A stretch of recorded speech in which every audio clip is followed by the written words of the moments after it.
Welcome to the Dawg post-game show. Yes, the Brownies. They dominated the first half. Baker Mayfield, oh my gosh. 41-35 is the final score. The Brownies do it. Oh, I am so pumped.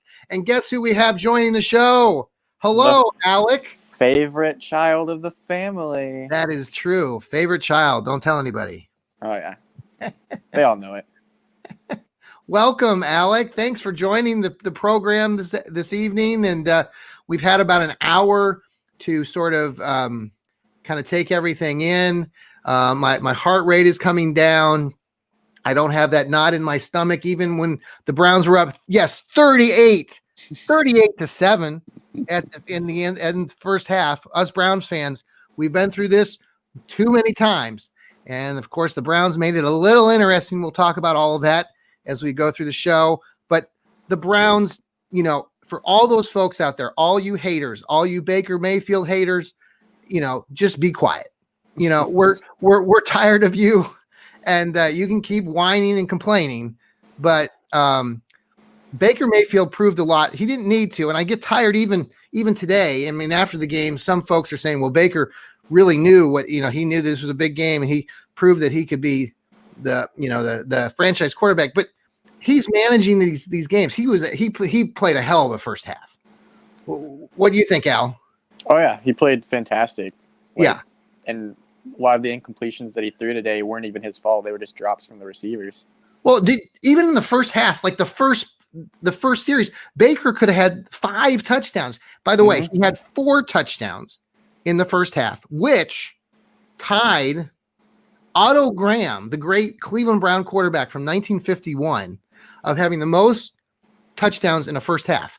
That really surprised me because people like Bernie Kosar and Brian Sipe, they've never had a 4 touchdown first half, one half. So that was really good stuff. But in that first drive, Donovan Peoples-Jones, a 10-yard little in route, and I mean it hit him in the chest, and he dropped it. And the Browns settled for a field goal to start the game. But I mean, Baker could have had 5. They could have had 45 points instead of 41 tonight. But man, what do you think of Baker, man? I mean, he was good, very good. I know, they said that in the first half, I think even he had already passed to 9 different people on the field. He was just throwing to the open man for once. Yes, wasn't forcing anything and was just more comfortable than usual. The touchdown again with Jarvis Landry, when he looked off, how they talked about how he looked off got the safety to the tight end safety to kind of go the one direction and then got it back to Landry in the back of the end zone. Just really good stuff. Just, Baker, I've said this all along, all these podcasts, that he's managing these games. And today he did a little bit more than just manage. Still, Nick Chubb and Kareem Hunt. I mean, when you got a backfield like that, I did an article this week.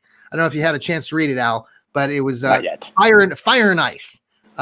Nick Chubb and Kareem Hunt, Chubb being like ice in his veins, quiet, kind of just goes about it, just a bulldozer of a running back. I mean, both guys are just powerful. They're always falling forward. But, Kareem Hunt is more that vocal, kind of loud, obnoxious, so my article was kind of talking about how I thought those two guys would, outdo one Derrick Henry for the Titans. And the Browns really, the defense shut Derrick Henry down today. I think he had 12 carries for 60 yards, and he really wasn't a factor. Nope. No. Now you had mentioned earlier off air, who's the receiver for the Titans that you were kind of nervous about? Oh, AJ Brown. He's been doing pretty what well. A beast. He's a big guy. Oh yeah. He could probably be a running back himself. Right. There was a play, it was 2 or 3 weeks ago. He caught it 10 yards from the end zone and just powered his way in. 3 guys were on him. It was ridiculous. Well, I thought today's game was really, you weren't there with me. I don't think you were in the season opener a year ago when, the Browns were kind of this preseason. They had Odell Beckham. But that first game of the season last year, Kareem Hunt was still suspended because of his all off-field altercations. Mm-hmm. So when the Browns played the Titans in that game, it was relatively close the first half, and the Browns kind of got within 15-13 in that game. Was it third quarter?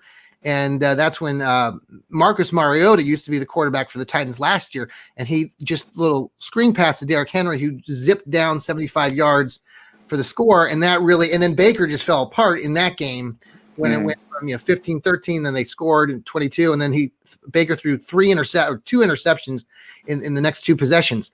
Baker Mayfield, since late October in the Cincinnati game, hasn't thrown an interception. Has 11 touchdowns, and that's in over 5 games. He was what were his stats? That he was 25 for 33 with the 4 touchdowns, and he had a passer rating of 157.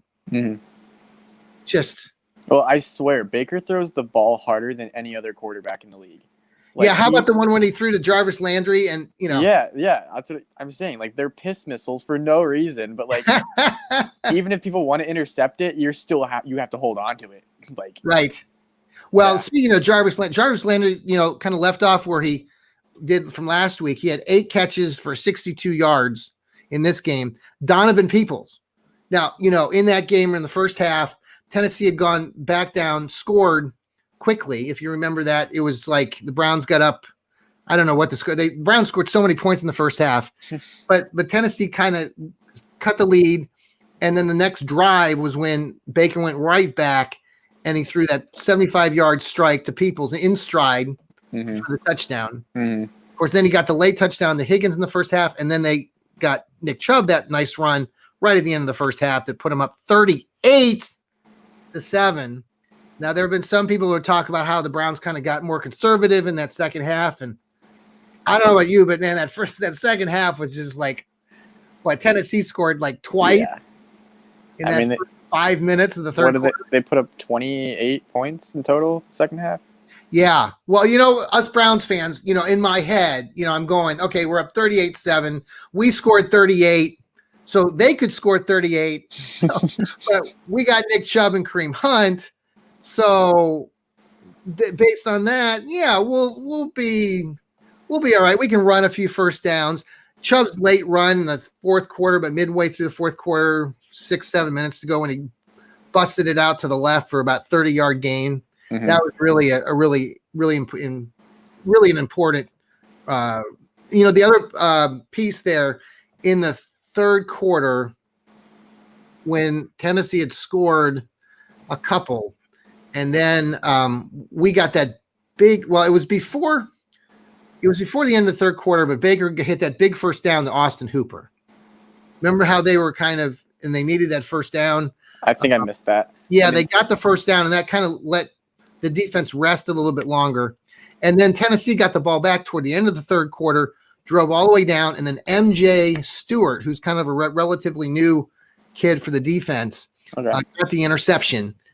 Going into the fourth quarter. And that really, at that point, the Browns had that 41-21 lead, which really was most of the fourth quarter until the very end when we just we gave up the touchdown. And I'll tell you what, that Tennessee Titan kicker, Gostkowski, those were some impressive onside kicks, the way that the ball as far as kicking, I thought, you're a soccer player. I don't know what kind of spins you guys can put on the ball, but I didn't see it. I don't think I was watching all of them, but yeah, I don't know. He just hit it. Both of the onside kicks got away from the Browns players kind of initially. Mm-hmm. So especially the second one. And it was skirmish and the Browns got it, but they were fortunate. I could just see 30 seconds, 28 seconds to go. Titans get the ball back and throw a couple of Hail Marys into the end zone.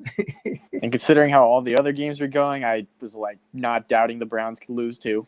Yes. But, that's the thing about this whole season so far. What's crazy is, we're not having fans, right? We got tickets next week to go up to see the big Monday night game a week from tomorrow up in Cleveland. Cleveland's going to be playing the Baltimore Ravens. Maybe they can put the Ravens out of their misery on Monday Night Football. But we have tickets to that game. That would be we think we might have a ticket for you. Hopefully. But we have social distancing going on. They're allowing 12,000 fans, and looking forward to that. What do you think about Myles Garrett's return today? Oh, it's a big factor. Like, I feel like if he was there against Jacksonville last week, it would have been an easier game. That quarterback would have not put up the numbers that he did, and yeah. Oh, and that's what happened kind of today with Tennessee. I mean, Ryan Tannehill is a good quarterback, but the Browns forced Tennessee to use him instead of Derrick Henry in that entire second half. And the Browns were able to had 3 turnovers. Boy, what a big turnover in the first half with Derrick Henry when we got that strip sack early. Yeah, when he was going into the pile. I think it was Sheldon Richardson who got the strip on that. That was huge. I was screaming in my living room. I believe it. Well, the Browns just did so many good things today. Again, they win 41-35. They go 9-3 now on the season. They have a 93% chance of making the playoffs. First time in a while. They got the Ravens next, which is the big Monday night game we've already talked about. They get to go to New York. They have back-to-back games against the Giants and the Jets. And then they finish the season with the Squealers. And yes, you Pittsburgh Steelers fans out there who are listening to this podcast, I find it I love getting under your skin. You guys you can't handle the Johnny Cleveland podcast because I put something out there yesterday. I don't know if you saw it on social media, Al, but I'm so annoyed and tired of not just Steeler fans or Squealer fans and Ratbird fans, but all these people out there who continually want to say, well, Cleveland hasn't played anybody. And they're playing all these teams that are under 500. Well, guess what? Pittsburgh is playing the same damn schedule that we've playing, the same damn teams. And if you look at the records, and I had it on my Facebook post, but basically the Steelers' overall record of all their teams that they've played, of all the teams that have their combined record, is like 49 wins, 69 losses, and 2 ties. The Browns' record is 49 wins, 68 losses, and like 2 ties. And the Steelers have won 3 games. They've beaten 3 teams with a winning record. So until this week, and the Browns had only won against 2 teams that had winning records. Okay, so it's even. This whole theory that people love to show because people don't really pay attention. The non the kind of the casual fan, there's so many casual fans. Oh, well, yeah, I guess Cleveland hasn't played anybody. No, Pittsburgh hasn't either. I mean, Pittsburgh's undefeated. That's great for them. They're 11-0. We'll see what they do, but it'll be that last game of the season. I'll be anxious to see where we're at because Cleveland keeps winning.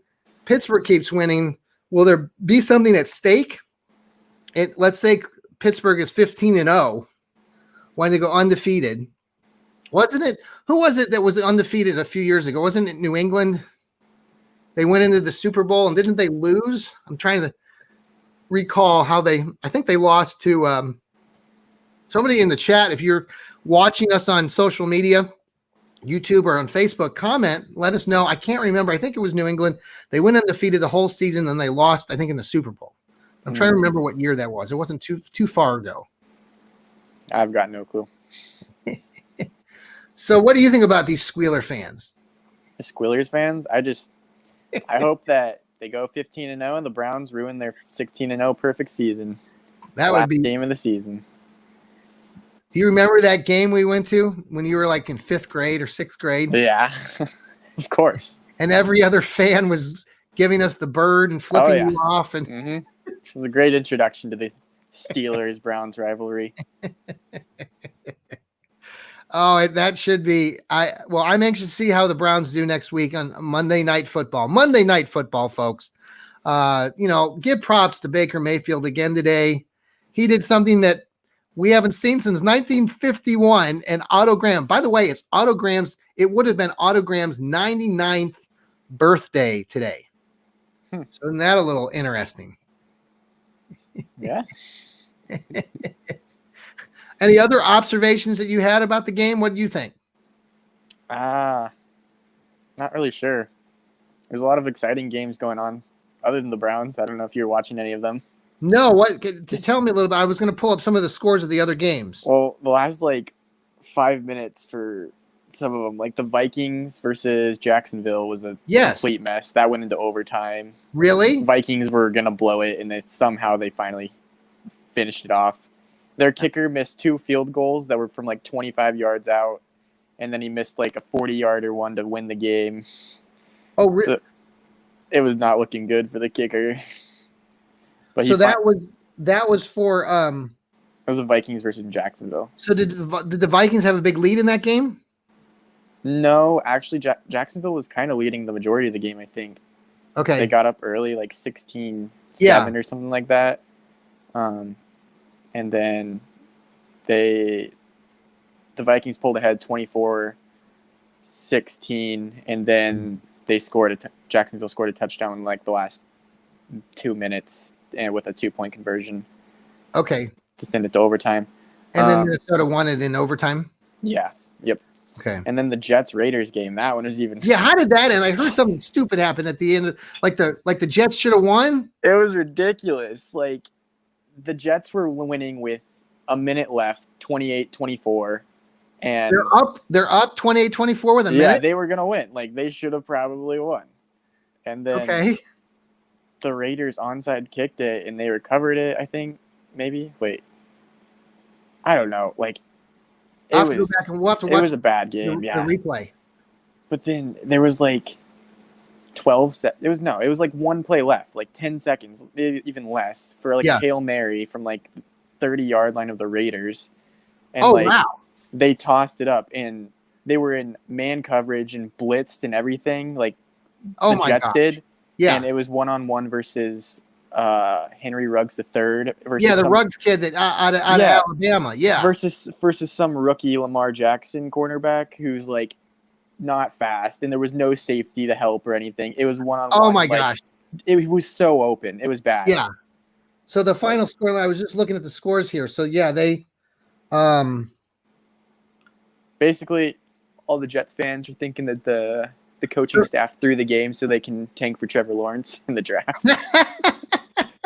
Well, Greg Williams is the defensive coordinator there for the Jets, so wouldn't put it past him. He's been in trouble for other various things, bounty or whatever, back when he was the defensive coordinator for the New Orleans Saints. So we'll see what happens. Now, what any other games going? I saw that the Colts beat the Texans, so the Colts kind of stay in the playoff run. Now, the nice thing with the Browns win today is that they now hold the tiebreakers when they get to the playoff, seedings against the Tennessee Titans and the Indianapolis Colts. Coming into this game against Tennessee, I heard we already talked about what people complain about, how Cleveland hadn't played anybody, blah, blah, blah, and how I think they're just stupid. But, we played the Colts. We played that game without Nick Chubb. Do you remember that? Yeah. And the Browns had 3 games at home that were just miserable weather conditions. So last week they had a chance to go down to Florida. Today they got to play down there in Tennessee. Looked like there were lots of Browns fans down there. Actually, one of the people that sold our house to us, our realtor, she and her family were at the game. I saw pictures of them on Facebook. So if you're watching us on Facebook, you can comment on the show. This is the Johnny Cleveland podcast, and this is the Dawg post-game show. And the Browns dominate the Titans in the first half. They were up 38-7. And yes, they won 41-35. Yeah, it was a little entertaining at the end. My heart rate was going up and down. It's hard to be a Browns fan. But damn it, we're 9-3, folks. 9-3. We haven't seen that since 1994. Oh. And Baker Mayfield is doing things that my great quarterback love of Bernie Kosar never did, or Brian Side. Yeah. So, you know, I really need to back off of Baker. Yeah, you might not. I was listening earlier in the week, the old Squealer quarterback.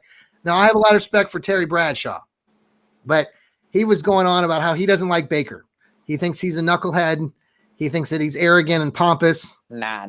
And he doesn't like the commercials. And I know a lot of you out there don't like the commercials. And I know I've bantered about Baker's commercials, but it's a lot different when you're winning.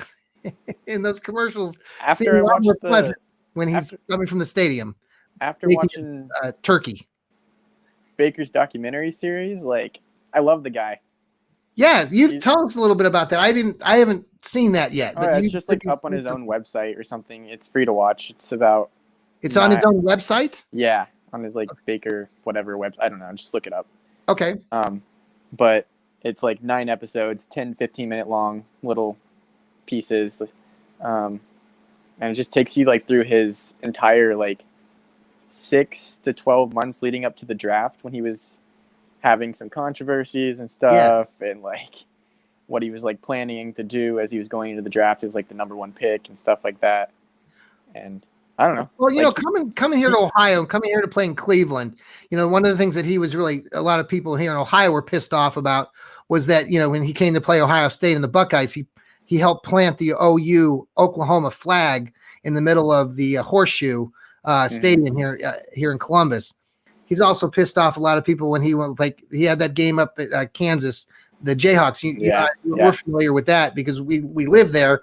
He was very pompous and arrogant. Yeah, and definitely that's fair. Like he can be arrogant in a lot of ways, but the way he admits that though, like one of the things when he was talking to like I think Colin Cowherd when he went on his show, yes, like I've talked to all these teams and I've told them what they're getting. Like this is who I'm going to be. If you want that, then don't.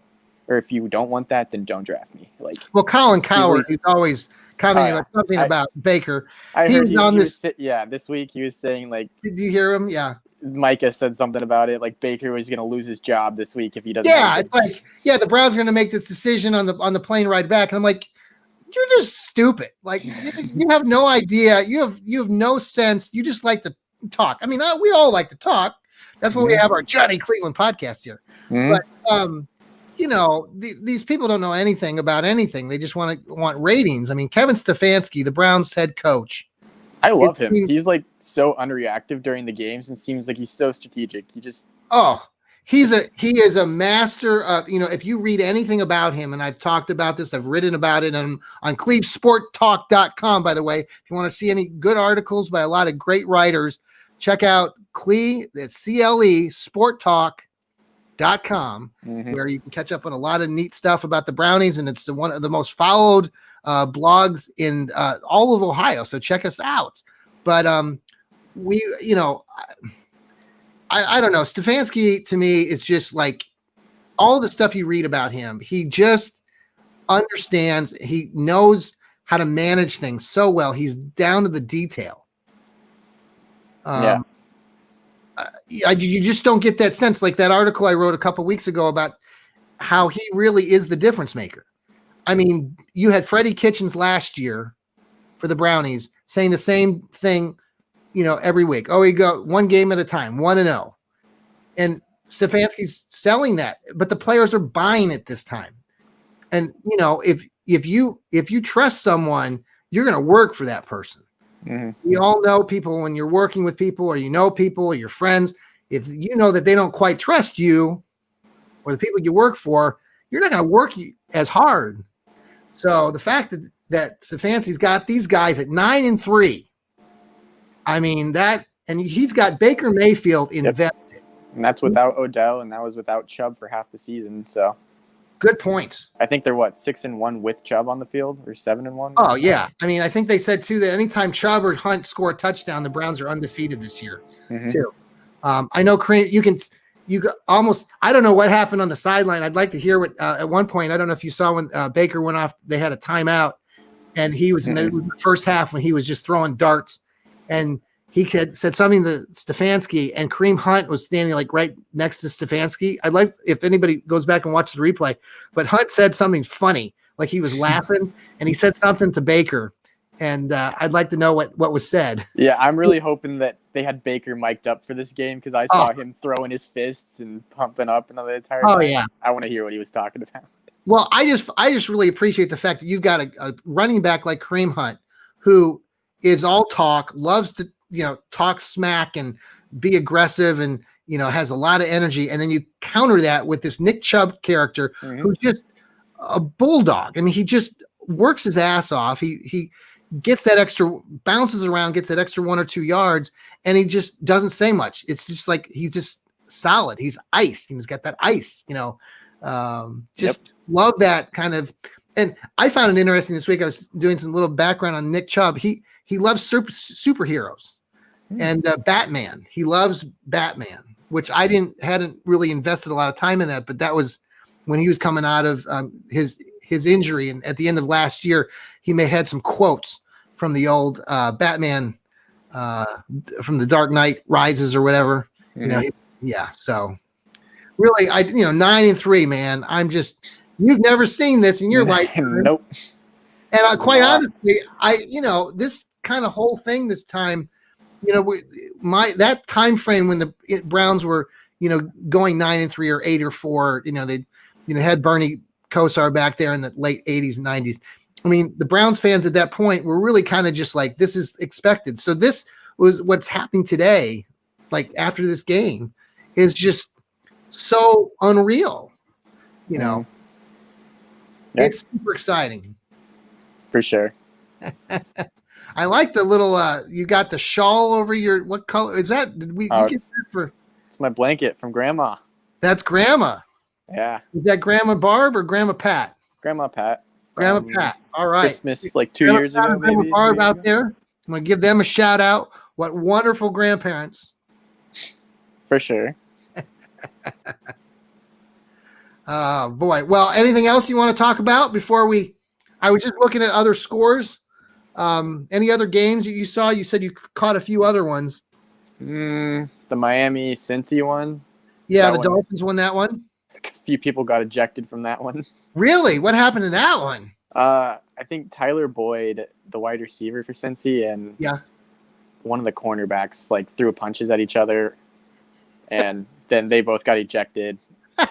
And then later on, there was a punt, and the Cincinnati player completely just bulldozed the receiver, the punt receiver. Before he caught the ball. It was completely illegal.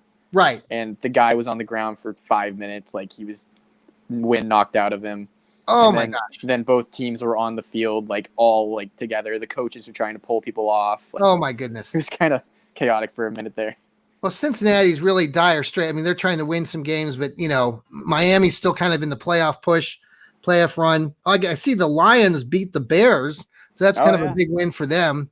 By the way, the Lions, interesting side note here, but I always listen to the Julian Spielman podcast. If you're checking out other podcasts other than mine, the Johnny Cleveland podcast, We Tackle Life podcast. Chris Spielman is former Detroit Lion and used to play for the Browns. He listened to them a lot. They have a really good show.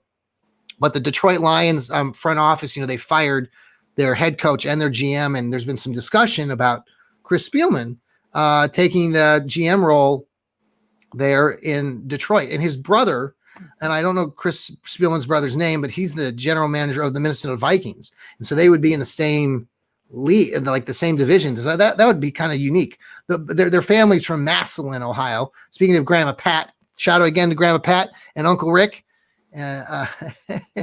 All those, their Uncle Mike, they're all grew up out there in Massillon, just a historic area to watch high school football. So anyway, just a little news there for the Lions potentially.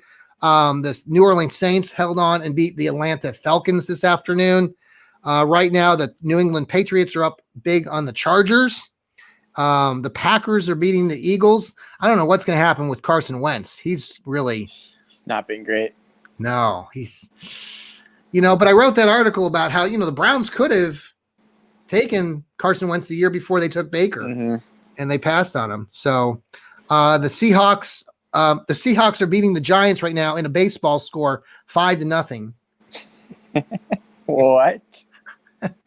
probably a safety at some point. Yeah, a safety and a field goal, but still, that's I know. interesting. So, well, the Browns.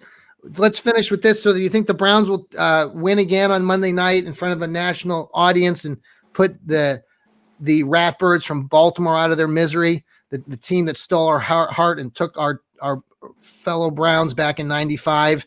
Will we put those Ratbirds out of their misery this season? I feel like Baltimore's not as good as they were the first time they played them. Definitely without all the injuries and COVID and people out and stuff. I think they've got an offensive lineman I heard today. I don't know his last name for the Ratbirds, but he's out for the rest of the season. Mm-hmm. So I think Myles Garrett, Myles Garrett was given credit with another sack today, so he has 10.5. And considering he's missed like 2 games, he still could get the sack lead in the NFL. Chubb had another 80 yards, so he's close to he's at 800 yards. Hunt didn't have quite as many, but I think both of those guys are going to hit 1,000 yards each, which would be just that hasn't happened in 11 years, they said, in the league, and that was back in Carolina Panthers had a tandem. I think John Stewart and I forget the other guy's last name, but they had 1,000 yards each. But that the Browns running backs, remind us old fogies of Kevin Mack and Ernest Biner, that were playing back in the early 90s. They both had 1,000. They had a season back when they were playing, I think in 89 or 90, that they both had over 1,000 yards. So that would be pretty significant. But Baker Mayfield showed up. It was great first half, man. I was dancing and screaming and going, "Oh my God, we're up 38-7." There you go. Hey, you want to give me a Baker jersey for Christmas? You want a Baker jersey? I'll take a Baker jersey. See, I want a Nick Chubb jersey. Okay, I'd like that one too. Nah, I want a Baker one more. I love Chubb, but I just love Baker as a captain, as a quarterback for a team. Yeah. Well, I'll keep that in mind. All right. Santa Claus is. All right. By the way, got to watch all the Santa Claus 1, Santa Claus 2, Santa Claus 3. Like we've watched them like twice this last week. You have all the holiday movies on with that, like Tim Allen, the old that old series. So got into that, pretty exciting. We got the Christmas tree up, so lots of fun there. Grant's having a lot of fun. He's wanting presents every day, and it's only December, of course, 6th. He's looking forward to seeing you, though. Alec the Malik, Wednesday. Right here. Alec is going to be coming to town. We're looking forward to having him come this direction. So he's finished up strong up there at Hope College, up there in Holland, Michigan. One more semester. And you are a graduate and will be of Hope College. Flying Dutchman. Woo, woo. So exciting. Well, hey, Al, anything else you want to share to the crowd? I don't think so. Browns win it today. Big time, 41-35. This is the Dawg postgame show. This is the Johnny Cleveland podcast. And that is Alec the Malik. And this is your host, Johnny Cleveland. And the Browns go to 9-3. Very exciting. We are all pumped about this. Victory Monday tomorrow. It's going to be a great week. It's always a great time when the Browns win.